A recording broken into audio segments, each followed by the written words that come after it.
Good morning, all. It's Dr. Wright, and today we are going to be talking about cognitive maps.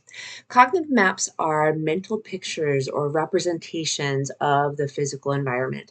And when possible, we are noting significant landmarks.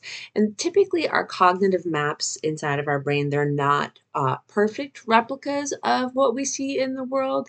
A lot of times they're simplified.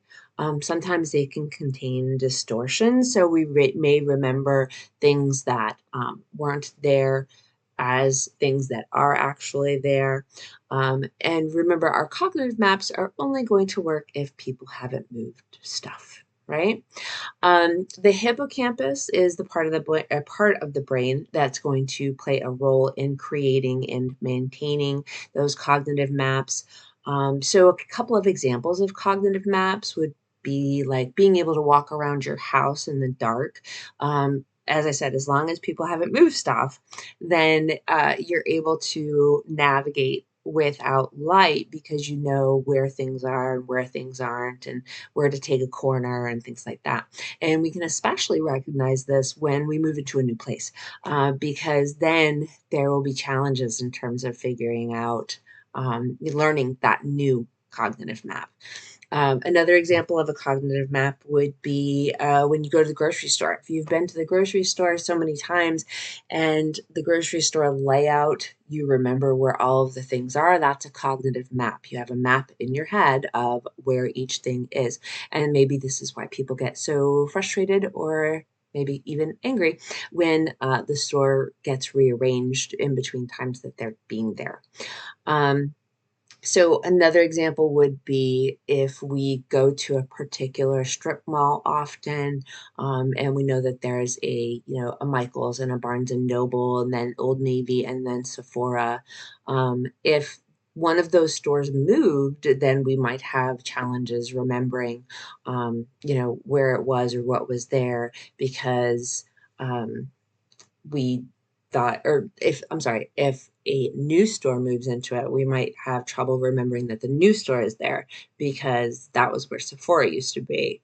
And actually, people remember things in terms of cognitive maps. So, for example, they'll say things like, "Oh yeah, you want to take a ride at what used to be Whataburger," and people who haven't lived in that place for a long time are like, "I'm not sure what used to be Whataburger," because they don't have the same cognitive maps that you do.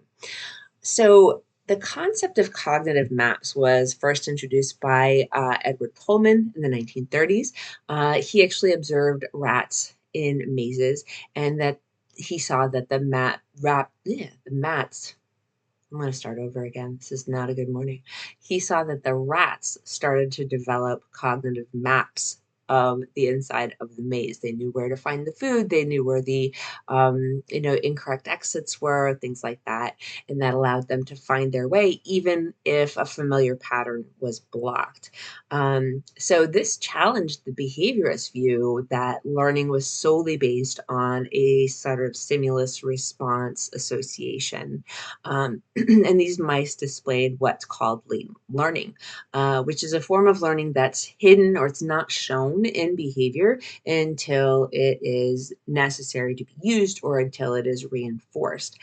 So we may learn something, such as a new way to get somewhere, but we're not going to use it until we have to. Maybe there's, our exit's closed or something like that. And then once we use it, we are demonstrating latent learning by reaching our destination, which would be the reinforcer, right?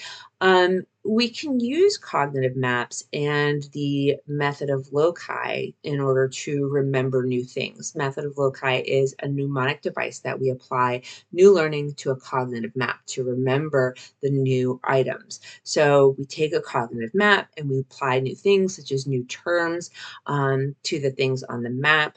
And then as you walk around the map in your mind, or even walk around the map in your home or something like that, you can actually stop and remember the terms that you needed to learn. So I want you to think about what are 3 or 4 of your own personal, most commonly used cognitive maps, and let me know in the comments. I'll see you tomorrow.